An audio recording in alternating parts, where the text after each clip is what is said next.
भाई लोग, तो हम लोग इस वीडियो में पढ़ने वाले हैं laws of chemical combination. Right. Laws of chemical combination क्या है, कितने प्रकार के होते हैं, everything we are going to cover in this particular lecture. सबसे पहली बात, जब भी वीडियो देखना स्टार्ट करो तो हर एक काम को, बाकी कामों को भूल जाओ। राइट। अपना पेन नोटबुक लेके चुपचाप बैठो और शांति से वीडियो देखो। इसके अंदर जो भी क्वेश्चंस आते हैं, जो क्वेश्चंस मैं करवाता हूं, उन क्वेश्चंस को पॉज करके पहले खुद से ट्राई करो। नहीं होता है, हो जाता है, बहुत अच्छी बात है, हो ही जाएगा। राइट। मुझे तुम लोगों पे बहुत भरोसा है। और अगर मान लो नहीं होता है तो आगे फिर देखोगे तो उसमें तुमको सोल्यूशन तो ऑब्वियसली मिल ही जाएगा। ठीक है। तो ट्राई करना पहले खुद से क्वेश्चंस को लगाने का। राइट। तो उससे कॉन्फिडेंस बिल्ड होगा तुम्हारा। ठीक है। बाकी इस वीडियो को देखने के बाद तुमको कहीं से कुछ और करने की जरूरत नहीं है। This will be more than sufficient for your JEE NEET exam, in fact your class 11th as well. ठीक है बच्चों, एक एक करके सारे लॉज को हम लोग निपटाने वाले हैं। पहली बात भाई, लॉज ऑफ केमिकल कॉम्बिनेशन है क्या। जितने भी केमिकल रिएक्शंस होते हैं, उस केमिकल रिएक्शन को गवर्न करता है laws of chemical combination. There are certain laws which are essential to understand every chemical reaction. और वो सारे लॉज कौन कौन से हैं? एनसीईआरटी के हिसाब से हमारे पास 5 लॉज हैं। कौन कौन से हैं? Law of conservation of mass, law of definite proportion, law of definite proportion, law of multiple proportion, Gay Lussac's law और Avogadro's law. These are 5 laws which we are going to study in this particular video। चलो एक एक करके इसको निपटाते हैं। इस पे based जितने भी क्वेश्चंस होंगे, सारे क्वेश्चंस को हम लोग निपटाते जाएंगे और समझते जाएंगे। तो समय वेस्ट नहीं करते हुए सीधा सीधा हम लोग काम पे आते हैं। इसमें जो पहला लॉ है बच्चों, वो है लॉ ऑफ कंजर्वेशन ऑफ मास। ये तो तुम बहुत बचपन से पढ़ते आ रहे हो, है ना। Mass can neither be created nor be destroyed, है कि नहीं। Mass can neither be created nor be destroyed. तो law of conservation of mass कहता है, ये किसने दिया? एंटोनी लावोजियर ने दिया इन 1789, 1789। ये सब याद रखने की जरूरत नहीं है, बट चलो ठीक है। अगर तुम थोड़ा बहुत पता हो, अगर 9th 10th वाले बच्चे हो तो उनको जरूरत पड़ता है, but JEE NEET 11th 12th इन चीजों में इसकी जरूरत नहीं पड़ेगी तुमको। सो ये क्या कहता है कि किसी भी केमिकल रिएक्शन के अंदर जितना रिएक्टेंट रिएक्ट करेगा, ध्यान रखना रिएक्ट किया हुआ रिएक्टेंट होना चाहिए, जितना रिएक्टेंट रिएक्ट करेगा उतना ही मास ऑफ प्रोडक्ट बनेगा। Mass of reactant consumed should be equal to mass of product produced और ऑब्टेन्ड। राइट। ये कहता है total mass of product obtained by chemical combination is equal to the sum of the mass of all reactants involve. मतलब mass of reactant consumed is equals to mass of product obtained। देखो, किसी भी chemical reaction में तुम जितना मास लेते हो, जितना रिएक्टेंट लेते हो, जरूरी नहीं है कि पूरा खर्च ही हो जाए, पूरा रिएक्ट ही हो जाए। राइट। तो जितना रिएक्ट हुआ है उसके हिसाब से अपने को देखना है। तो मास ऑफ रिएक्टेंट जितना रिएक्ट हुआ है उतना ही प्रोडक्ट बनेगा। ठीक है। ये कहता है law of conservation of mass. Simple सा लॉ है, बहुत ज्यादा इसमें दिमाग लगाने की जरूरत नहीं है। मतलब क्या कहता है ये, कि अगर मान लो ए और बी आपस में रिएक्ट किया, सी और डी बना भाई साहब, तो ए अगर 5 ग्राम रिएक्ट किया, बी अगर 10 ग्राम रिएक्ट किया, सी अगर 12 ग्राम बना, तो बताओ डी अगर 12 ग्राम बना तो बताओ सी कितना बनेगा, ये पूछा। तो मास ऑफ रिएक्टेंट कितना है? 10 + 5 15। तो मास ऑफ प्रोडक्ट भी कितना होना चाहिए? 15। अगर ये 12 ग्राम है तो ये कितना ग्राम होगा? 3 ग्राम। खत्म। यही है लॉ ऑफ कंजर्वेशन ऑफ मास। कोई रॉकेट साइंस नहीं है, सिंपल सा चीज है। ठीक है। चलिए, बहुत अच्छी बात है। इस पे एक क्वेश्चन देख लेते हैं। Silicon dioxide SiO2 which is a compound of the element silicon and oxygen, very good, ये तो सबको पता है, contains 46.7% silicon, 46.7% silicon by mass। ठीक है, ये भी समझ गया। how much oxygen will 10 gram of silicon combine with? 10 gram silicon कितने ऑक्सीजन के साथ कंबाइन होगा? तो पहले तो यहां से देखो कि अगर सिलिकॉन डाइऑक्साइड में 46.7 ग्राम 46.7% सिलिकॉन है SiO2 में, तो ऑक्सीजन कितना है? परसेंटेज ऑफ ऑक्सीजन कितना है? 100 माइनस 46.7 यानी कि कितना आ जाएगा? 53.3%। कितना आ गया? 53.3%। अच्छा, परसेंटेज कितने में होता है बे? 100 में होता है। तो मैं ये बोल सकता हूं क्या कि अगर 100 ग्राम सिलिकॉन डाइऑक्साइड है, उसमें ऑक्सीजन कितना ग्राम है? 53.3 ग्राम। 100 gram of SiO2 contains 53.3 gram of oxygen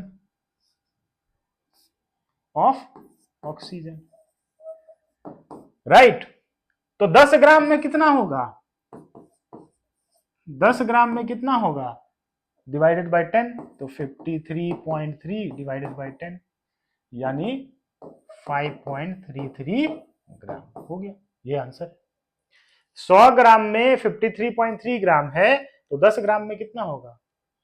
10 से डिवाइड कर देंगे, 53.3 डिवाइडेड बाय 10 यानी कि 5.33 ग्राम आ गया। बस ये आंसर है राइट। इस टाइप का मतलब इसमें ये अच्छा क्वेश्चन है, लॉ ऑफ कंजर्वेशन ऑफ मास का ये अच्छा क्वेश्चन है, क्योंकि डायरेक्ट तुमसे ये तो नहीं पूछेगा भाई कि ए इतना है, बी इतना है, सी इतना बना तो डी कितना बनेगा। ऐसा सवाल पूछेगा तो शर्म की बात है भाई जेई को और नीट को। ठीक है, तो ज्यादा से ज्यादा पूछेगा तो इस टाइप का क्वेश्चन पूछेगा। ठीक है बच्चों, वेरी गुड। अब आते हैं लॉ ऑफ डेफिनेट प्रोपोर्शन पे। लॉ ऑफ डेफिनेट प्रोपोर्शन क्या कहता है पहले समझ लेते हैं। लॉ ऑफ डेफिनेट प्रोपोर्शन क्या कहता है कि भाई जब एलिमेंट्स कंबाइन होके कंपाउंड बनाते हैं तो उसका जो कंबाइनिंग रेशियो बाय मास होता है, कंबाइनिंग रेशियो बाय मास, वो फिक्स रहेगा चाहे तुम कहीं से भी बनाओ उस कंपाउंड को, इररेस्पेक्टिव ऑफ द सोर्स। पानी समुंदर का होगा, पानी टैप वाला होगा, पानी ग्राउंड वाटर होगा, पानी रेन वाटर होगा, कहीं से भी पानी उठा के लाओ, उसमें हाइड्रोजन और ऑक्सीजन जो कंबाइन होगा वो 2:1 के रेशियो में होगा। 2:1 क्या? Atoms right. मास का रेशियो क्या होगा? H2O जो बन रहा है तुम्हारा, H2O जो बनेगा, इसमें हाइड्रोजन और ऑक्सीजन के मास का रेशियो क्या होगा? HO रेशियो बाय मास क्या होगा? हाइड्रोजन 2 है तो 2, ऑक्सीजन 1 है तो 16 यानी 1:8। अब नो मैटर व्हाट, जहां से तुम पानी उठा के लाओ, इसका कंबाइनिंग रेशियो बाय मास जो होगा वो 1:8 ही आएगा, चाहे वो पानी कहीं से भी लाओ, नो मैटर व्हाट। यही कहा जाता है लॉ ऑफ डेफिनेट प्रोपोर्शन कि भाई जब दो या दो से अधिक एलिमेंट्स कंबाइन होकर कंपाउंड बनाएंगे तो उसमें हर एक एलिमेंट का जो कंबाइनिंग रेशियो होगा वो फिक्स रहेगा इररेस्पेक्टिव ऑफ द सोर्स। तो यही स्टेटमेंट यहां लिखा है कि when elements combines they always do so in a definite ratio by mass irrespective of the source। Source पे डिपेंड नहीं करेगा, समझा बात राइट। ये H2O मान लो तुम्हारा नाले का पानी भी होगा ना तो भी सी वाटर हो, या H2O तुम्हारा ग्राउंड वाटर हो, कोई भी होगा, इसमें हाइड्रोजन ऑक्सीजन का जो कंबाइनिंग रेशियो होगा बाय मास वो भाई लोग 1:8 ही होगा, ये चेंज होने वाला नहीं है। ऐसा नहीं है कि नाले के पानी का फॉर्मूला H3O हो गया, ऐसा संभव है? बिल्कुल संभव नहीं है राइट। ये है लॉ ऑफ डेफिनेट प्रोपोर्शन। इस पे अगर अपने को क्वेश्चन होगा तो किस टाइप का क्वेश्चन आएगा देखो, ये क्वेश्चन है, बोल रहा है 1.8 gram of a certain metal को जलाया गया, burnt in oxygen, gave 3 gram of its oxide. 1.8 gram of a certain metal, कोई मेटल है, ये कंबाइन हुआ ऑक्सीजन के साथ, कितना ऑक्सीजन ये नहीं पता, निकाल लेंगे कितना ऑक्सीजन है, ऑक्सीजन के साथ कंबाइन हुआ और ये बना तुम्हारा मेटल ऑक्साइड। मेटल ऑक्साइड कितना है भाई? 3 ग्राम है। कितना है? 3 ग्राम। अब मेटल जो तुम्हारा, इसको ऐसे लिखते हैं, मेटल जो तुम्हारा है वो 1.8 ग्राम है, तो ऑक्सीजन का मास कितना होगा? ऑक्सीजन का मास कितना होगा? 3 ग्राम ऑक्साइड बना है माइनस 1.8 ग्राम मेटल का है, तो कितना आ जाएगा? 1.2 ग्राम आ जाएगा। कितना आ जाएगा 1.2 ग्राम आ जाएगा। तो मेटल और ऑक्सीजन का जो कंबाइनिंग रेशियो बाय मास है, M और O का जो कंबाइनिंग रेशियो बाय मास है वो क्या है 1.8 डिवाइडेड बाय 1.2, पॉइंट उड़ गया 18/12 3/2, ये 3:2 आ गया सर, ये बाय मास लिख रहा हूं, ठीक है 3:2 आ गया। अब बोला दोबारा से 1.5 gram of same metal heated in steam. अब ये दूसरे तरीके से ऑक्साइड बना रहा है, पहले क्या था डायरेक्ट मेटल को ऑक्सीजन से रिएक्ट करवाया तो ऑक्साइड बना, वो एक तरीका था, राइट। अब ये दूसरे तरीके से ऑक्साइड बनाएगा 1.5 gram of same metal steam के साथ, यानी वेपर, वाटर वेपर के साथ उसको हीट किया तो 2.5 ग्राम उसका ऑक्साइड बना। कितना ऑक्साइड बना 2.5 ग्राम, अभी भी ऑक्साइड ही बना। तो वही बोल रहा हूं कि कैसे बनाया उससे मैटर नहीं है, जो कंपाउंड बनेगा उसमें मेटल और ऑक्सीजन का कंबाइनिंग रेशियो सेम आना चाहिए। अगर यहाँ 3:2 आया है तो उस रास्ते से भी 3:2 ही आना चाहिए। इसको मैं ऊपर स्क्रॉल कर रहा हूं थोड़ा सा और देखते हैं कि क्या सही में 3:2 आएगा। देखो दूसरे रास्ते से, दूसरे रास्ते में क्या है भाई, मेटल 1.5 ग्राम है, ऑक्सीजन से कंबाइन हुआ, ये बना मेटल ऑक्साइड, ठीक है मेटल ऑक्साइड बना। मेटल ऑक्साइड कितना ग्राम बना 2.5 ग्राम बना, लिख लो 2.5 ग्राम बना। तो ऑक्सीजन का मास कितना आएगा 2.5 माइनस 1.5 यानी 1 आ गया। कितना आ गया 1। तो मेटल और ऑक्सीजन का जो रेशियो आएगा वो कितना आएगा, मेटल तुम्हारा 1.5 है डिवाइडेड बाय 1, 1.5 यानी 3:2 आ गया कि नहीं। क्या ये दोनों रेशियो सेम है,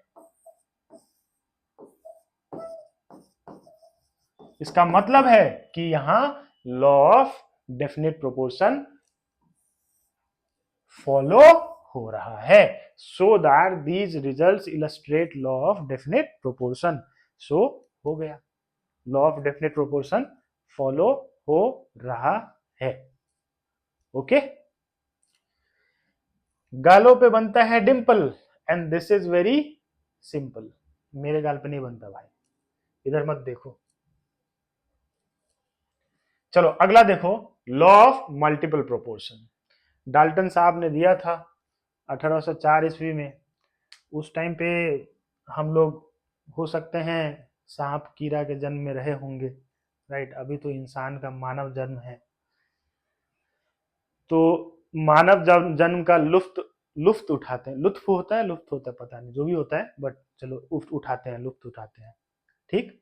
और हम लोग लॉ ऑफ मल्टीपल प्रोपोर्शन पढ़ते हैं, ठीक है।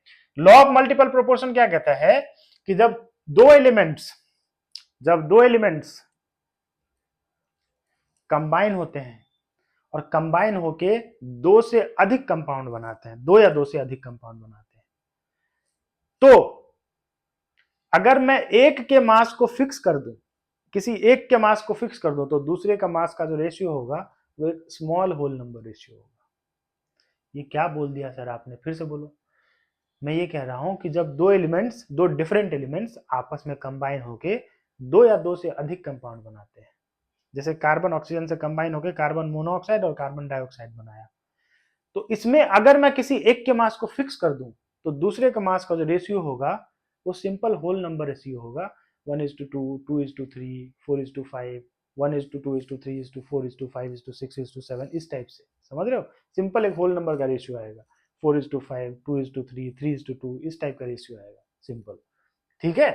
तो ये कहता है कि when two elements combines to form two or more than two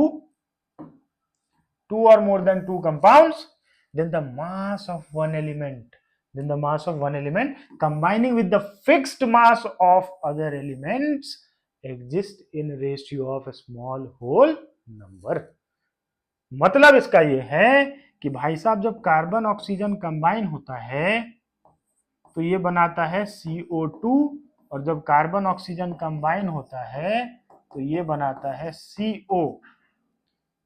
तो ये क्या बोला, when two elements combines with the fixed mass of, when two different elements combines with each other, तो the ratio of mass of one element combining with the fixed mass of other element will be a simple whole number ratio।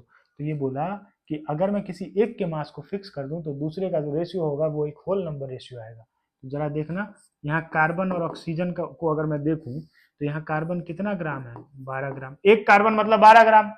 और यहाँ oxygen कितना ग्राम है, 2 oxygen है, 16 दूना 32 ग्राम। यहाँ कितना carbon है भाई, 12 ग्राम, और ऑक्सीजन कितना है, 16 ग्राम। तो जरा देखो तो क्या इसका मास ऑलरेडी फिक्स है 12-12 ग्राम? यस सर, कार्बन का फिक्स मास है। तो कार्बन के फिक्स मास से ऑक्सीजन के जो मास का रेशियो है वो रेशियो क्या आ रहा है, इन दोनों के मास का रेशियो जो आ रहा है ऑक्सीजन का, इसका जो मास का रेशियो आ रहा है वो क्या आ रहा है, 32:16, यानी कि 2:1। सिंपल होल नंबर रेशियो आया कि नहीं आया? सिंपल होल नंबर रेशियो आया कि नहीं आया? आया। यही तो कहता है ये सर क्या फालतू चीज सब है ये सब, तो इसमें क्या मजा नहीं आ रहा है सर, ऐसा सोच रहे होगे तुम लोग। कोई बात नहीं है भाई, इस पे क्वेश्चन भी अच्छा आता है, अगले स्लाइड में एक अच्छा क्वेश्चन आएगा। एक और एग्जांपल इसका देखना चाहते हो? देखो, सल्फर और ऑक्सीजन कंबाइन हुआ, बनाया SO2, और सल्फर और ऑक्सीजन कंबाइन हुआ और बनाया SO3। सल्फर डाइऑक्साइड और सल्फर ट्राइऑक्साइड। अब यहां सल्फर 32 ग्राम है, एक ही सल्फर है ना, यहां भी सल्फर 32 ग्राम है, यहां ऑक्सीजन 32 ग्राम है, 32 ग्राम, और यहां ऑक्सीजन 48 ग्राम है। अब इन दोनों का जब हम रेशियो लेंगे तो हम पाएंगे कि 32:48 आ रहा है, यानी कि 2:3 आ रहा है। क्या ये एक whole number ratio, simple whole number ratio है? आंसर आएगा यस सर, बिल्कुल है। बस तो यही है लॉ ऑफ मल्टीपल प्रोपोर्शन। कोई रॉकेट साइंस नहीं है। इस पे एक क्वेश्चन देखते हैं जो बहुत ही फेमस क्वेश्चन है। बोल रहा है for the following oxides of nitrogen, for the following oxides of nitrogen if law of multiple proportion holds true then find out the ratio of oxygen. जैसे ही तुमसे रेशियो ऑफ ऑक्सीजन पूछा है तो तुम किसके मास को फिक्स करोगे, नाइट्रोजन के मास, यानी कि ऑक्सीजन के मास को फिक्स करके बोलना सर रेशियो ऑफ ऑक्सीजन 1:1:1:1। ठीक है, ऑक्सीजन के मास को नहीं, जैसे तुमसे अगर ऑक्सीजन का रेशियो पूछा है तो नाइट्रोजन का मास फिक्स करना है। ठीक है भाई, तो जरा देखें क्या, N2O नो, N2O3 NO2 और N2O5 है। सब में नाइट्रोजन के मास को हम लोग और ऑक्सीजन के मास को हम लोग लिखते हैं और फिक्स कर दिया जाएगा। यहाँ पे नाइट्रोजन का मास लिखते हैं, यहाँ पे ऑक्सीजन का मास लिखते हैं। नाइट्रोजन, 2 नाइट्रोजन है तो कितना मास होगा भाई, 28 ग्राम। ऑक्सीजन 1 है तो कितना होगा, 16 ग्राम। ठीक है, इसके पेन के कलर को चेंज कर लेते हैं। ठीक है सर, नाइट्रोजन यहाँ पे कितना है, 1 है तो 14 ग्राम, और एक ही ऑक्सीजन है तो 16 ग्राम। सही चल रहा है ना, मामला सही चल रहा है। यहाँ नाइट्रोजन 2 है और ऑक्सीजन 3 है, नाइट्रोजन 2 है तो 28 ग्राम, और 3 ऑक्सीजन है तो 48 ग्राम। यहाँ नाइट्रोजन 1 है तो 14 ग्राम, और ऑक्सीजन 2 है तो 32 ग्राम। यहाँ नाइट्रोजन 2 है 28 ग्राम, ऑक्सीजन 5 है 80 ग्राम। अब देखो यहाँ 28 28 28 है ऑलरेडी, तो अब बाकी 2 जगह फिक्स करना है। तो तुम क्या करो, इसमें 2 से मल्टीप्लाई कर दो तो ये 28 ग्राम आ गया क्या। अब अगर तुम इसमें 2 से मल्टीप्लाई की हो तो यहाँ भी 2 से मल्टीप्लाई करना पड़ेगा, तो ये आ गया 32 ग्राम।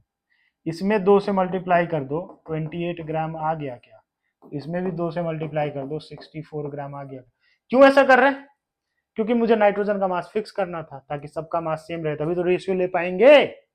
सबका मास 28 हो गया। अब तुम बोलोगे सर मल्टीप्लाई क्यों किया, इन तीनों को 2 से डिवाइड कर देते, तुम्हारी मर्जी, कर दो, सेम ही आंसर आएगा, उसमें कोई दिक्कत वाली बात नहीं है।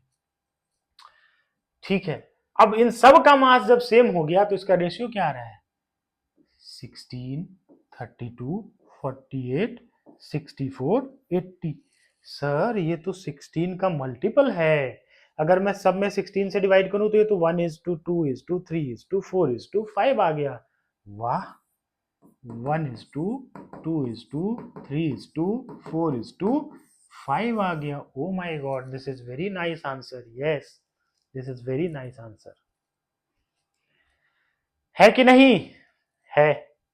चलो, तो ये एक अच्छा क्वेश्चन है। अब आते हैं गे-लुजैक्स लॉ। ठीक है, पहले के जमाना में ये नाम रखा गया, अब ये नाम नहीं रखा जा सकता है, राइट। पहले रख दिया लोगों ने, रख दिया, अब तो क्या ही रखेंगे। मान लो गलती से आज के जमाने में ये नाम किसी का रखा जाए, बेचारा कहीं पे नाम ही नहीं बोल पाएगा अपना। चलो, एनीवेज, जोक्स अपार्ट, ये सब जोक्स है, हंस लो और आगे बढ़ो। ठीक है भाई, देखो, गे-लुजैक्स लॉ ऑफ गैसेस वॉल्यूम, ये ऑब्वियसली नाम गे-लुजैक्स लॉ है, तो गे-लुजैक ने ही दिया था। कब दिया था? 1808 में। ये कुछ नहीं, महा फर्जी लॉ है भाई, इससे फर्जी लॉ कुछ नहीं हो सकता है। ये बोल रहा है कि जब गैस रिएक्ट करता है रिएक्टेंट और प्रोडक्ट में, जब सब गैस रहेगा तो जो रिएक्ट करता है वो एक होल नंबर रेशियो में रिएक्ट करता है। मतलब कौन सा बड़ा तीर मार दिया भाई ये बोल के। ये बोल रहा है कि अब जब सब गैसेज हो तो इनका जो रेशियो होगा, कंबाइनिंग रेशियो, वो वॉल्यूम का है ना, वो एक होल नंबर रेशियो होगा। मतलब हम ये बोलेंगे, two volume of hydrogen reacts with, two क्यों लिख रहे हो, वन है तो वन लिखोगे। One volume of hydrogen, one है यहाँ coefficient, one volume of hydrogen reacts with one volume of chlorine to give two volume of HCl। अब लेकिन प्रोवाइडेड ये सब गैस होना चाहिए, ठीक, इसमें से कोई सॉलिड रहेगा तो उसको कंसीडर नहीं करेंगे। तो यहाँ पे अगर मैं हाइड्रोजन, क्लोरीन और HCl का कंबाइनिंग वॉल्यूम देखूं तो वो कितना आ रहा है? 1:1:2। यही कहता है the ratio of volume of all reactants and products can be represented in small whole numbers, जो कि आपके सामने रहा। ठीक है, इससे अगर मन नहीं भरा तो एक और एग्जांपल देख लो। H2 गैस कंबाइन होता है N2 गैस से, तो ये बनाता है अमोनिया। हेबर्स प्रोसेस है ये। यहाँ 3 से लगाओ, यहाँ 2 लगाओ, बैलेंस हो गया। क्या बैलेंस हो गया? यस सर, बैलेंस तो हो गया। हाइड्रोजन, नाइट्रोजन, अमोनिया, इस तीनों का जो रेशियो आएगा वो आएगा 3:1:2, जो कि एक सिंपल होल नंबर रेशियो है। बस ये कहता है गे-लुजैक्स लॉ, कोई ऐसा रॉकेट नहीं चला दिया ये। ठीक है भाई, चलो आगे चलते हैं। अवोगाड्रोज लॉ, अवोगाड्रोज लॉ, ये ऑब्वियसली अवोगाड्रो ने ही दिया था 1811 में। ये एक अच्छा लॉ है। ये कहता है equal volume of gases eight same pressure and temperature contains equal number of molecules या इक्वल नंबर ऑफ मोल्स। अगर मॉलिक्यूल सेम होगा तो मोल्स भी सेम होगा। ठीक है, ठीक, क्यों? मॉलिक्यूल्स बाय Na ही तो मोल होता है, number of molecules by Na mole होता है, Na तो सबके लिए सेम ही रहेगा। तो अगर मॉलिक्यूल सेम आ जाएगा तो मोल्स भी सेम आएगा, सिंपल सी बात है, राइट। तो बोलता है equal volume of gases contains equal number of molecules at same temperature and pressure. मतलब अब वो गैस कोई भी हो सकता है, ठीक है। मतलब इसका क्या है कि हमारे पास 3 कंटेनर है, 1 लीटर, 1 लीटर, 1 लीटर। इसके अंदर है हाइड्रोजन, इसके अंदर है ऑक्सीजन, इसके अंदर है कार्बन डाइऑक्साइड। और बोला गया है कि भाई साहब सबका तापमान और प्रेशर जो है वो सेम टू सेम है। टेम्परेचर, प्रेशर सेम, टी और पी सबका क्या है? सेम टू सेम है। ठीक, अगर ऐसा है और सबका वॉल्यूम 1 लीटर है तो सबके नंबर ऑफ मोल्स जो होंगे वो सेम होंगे, या नंबर ऑफ मॉलिक्यूल्स जो होगा वो सेम होगा। अगर इसके अंदर 5 करोड़ मॉलिक्यूल होगा तो इसमें भी 5 करोड़ होगा, इसमें भी 5 करोड़ होगा, राइट। नंबर ऑफ मॉलिक्यूल सब में क्या आने वाला है? सेम आने वाला है, अगर टेम्परेचर प्रेशर सेम रहा तो। ठीक, इस चीज को जब हम लोग आइडियल गैस इक्वेशन पढ़ेंगे तो इस चीज को हम लोग बड़े ही आसानी से समझ सकते हैं आइडियल गैस इक्वेशन के मदद से। मतलब ये सिंपली कहता है कि volume is directly proportional to moles, और हम जब आइडियल गैस इक्वेशन पढ़ेंगे तो PV is equals to NRT होता है, तो V directly proportional to moles ही आता है। ठीक है सर, तो ये तुम्हारा एवोगैड्रोज लॉ हो गया, equal volume of gases contains equal number of molecules at same pressure and temperature. ठीक है, अब ये एक लॉ है, लॉ ऑफ रेसिप्रोकल प्रोपोर्शन। देखो लॉ ऑफ रेसिप्रोकल प्रोपोर्शन जो है ये एनसीईआरटी में तो नहीं दे रखा है, राइट, बहुत इंपॉर्टेंट भी नहीं है, थोड़ा सा बच्चों को शायद थोड़ा पेचीदा लगता है, बट ऐसा कुछ है नहीं, सिंपल चीजें मैं समझा देता हूँ। ठीक है, मैं समझाऊंगा तो आई होप तुम लोग समझ ही जाओगे, इतना तो भरोसा मुझे अपने आप पे है। चलो देखो, law of reciprocal proportion Jeremias Richter ने दिया था 1792 में। क्या है ये, कहता है, समझो ये क्या कहता है इसको पढ़ोगे तो पक्का समझ नहीं आएगा, चलो एक बार पढ़ो। ये बोलता है इफ टू डिफरेंट एलिमेंट्स, दो अलग अलग elements combine separately, two different elements combine separately with the fixed mass of third element, किसी तीसरे एलिमेंट से अलग अलग कंबाइन करके दो अलग अलग कंपाउंड बनाया। ठीक है, तो when two different elements combine separately with the fixed mass of third element, then the ratio of mass in which they combine, then the ratio of mass, जो different elements है जो fixed mass से combine कर रहा है उनका आपस में ratio, then the ratio of mass in which they combine will be either same or a simple whole number multiple of the ratio of mass in which they combine with each other। नीचे आते आते ऊपर का भूल गए होगे क्या बोल रहा है, जब तक तुम नीचे वाले लाइन पे आए होगे तब तक ऊपर क्या बोल रहा है भूल गए होगे।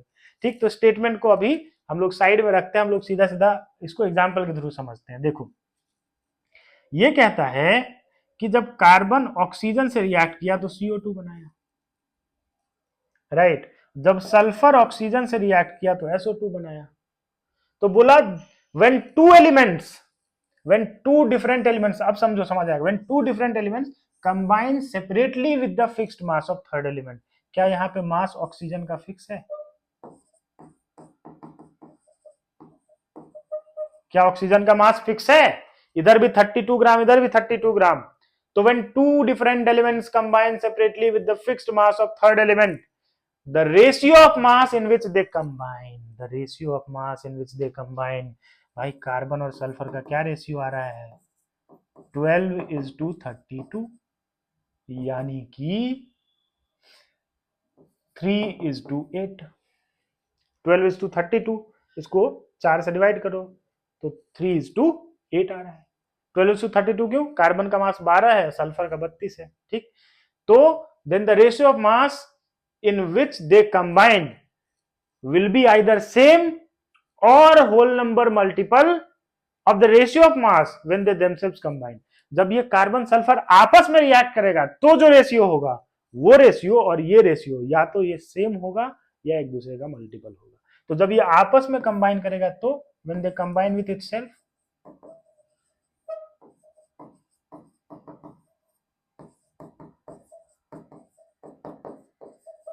तब रेशियो क्या आ रहा है भाई? जब कंबाइन करता है तो कार्बन डाइसल्फाइड बनाता है, एकदम फेमस कंपाउंड है कार्बन डाइसल्फाइड CH2। तो यहाँ पे कार्बन और सल्फर का रेशियो क्या आ रहा है भाई? इसका रेशियो आ रहा है 12:64, यानी कि 3:16। ठीक, अब इसको तुम ऐसे लिखो, सल्फर और कार्बन का रेशियो क्या आ रहा है? 8:3, और यहाँ पे सल्फर और कार्बन का रेशियो क्या आ रहा है? 16:3। क्या ये एक दूसरे का मल्टीपल है? दो गुना है कि नहीं? इसको अगर मैं 2 से मल्टीप्लाई कर दूं तो ये एक दूसरे का सेम हो जाएगा। तो मल्टीपल है कि नहीं? 2 टाइम्स है कि नहीं? यस सर है। इसका मतलब है कि ये एक दूसरे का मल्टीपल है। कुछ ऐसे भी हो सकते हैं जहां पे ये एक दूसरे का रेशियो जो है वो सेम आ जाएगा, वो एक एग्जांपल वो भी करवा देता हूँ सेम वाला भी। ये आई होप क्लियर हो गया होगा कि जब दो एलिमेंट्स सेपरेटली किसी तीसरे एलिमेंट के फिक्स मास से कंबाइन कर रहा हो, इसका मास क्या होना चाहिए? फिक्स, दोनों में सेम मास होना चाहिए, तो जो इसका रेशियो है वो रेशियो, और जब ये आपस में कंबाइन करेगा तो जो रेशियो है, ये दोनों रेशियो या तो सेम होना चाहिए या एक दूसरे का मल्टीपल होना चाहिए। अब मुझे लग रहा है तुम समझ गए होंगे, है कि नहीं बच्चों? समझ गए? एक और एग्जांपल समझा देता हूं इसका। देखो कार्बन ऑक्सीजन कंबाइन हुआ CO2 बनाया, ठीक है। हाइड्रोजन ऑक्सीजन का, अरे यार H2O2 का है लिख रहे हो, हाइड्रोजन ऑक्सीजन कंबाइन हुआ, कार्बन ऑक्सीजन कंबाइन हुआ CO2 बनाया, हाइड्रोजन और ऑक्सीजन कंबाइन हुआ H2O बनाया, इसको आधा लिख दो, H2O बनाया। तो यहां पे किसी एक का मास फिक्स करना होगा कि नहीं।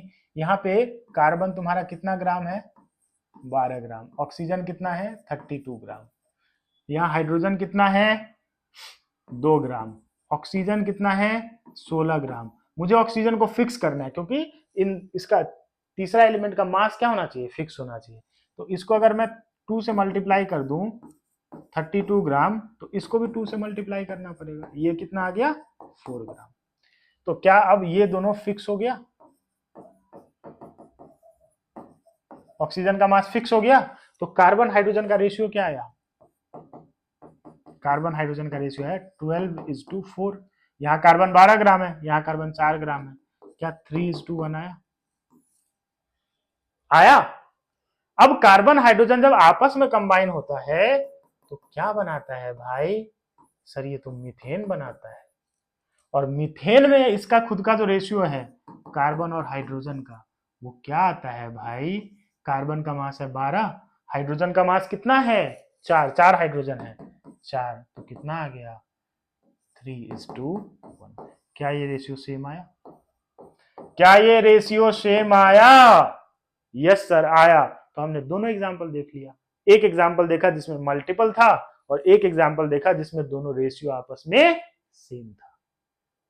समझा क्या, समझा क्या, वेरी गुड, समझ आ गया होगा, राइट। अगर नहीं समझ आया तो प्लीज कमेंट जरूर करना, कोई भी चीज अगर नहीं समझ आता है कमेंट करना, राइट।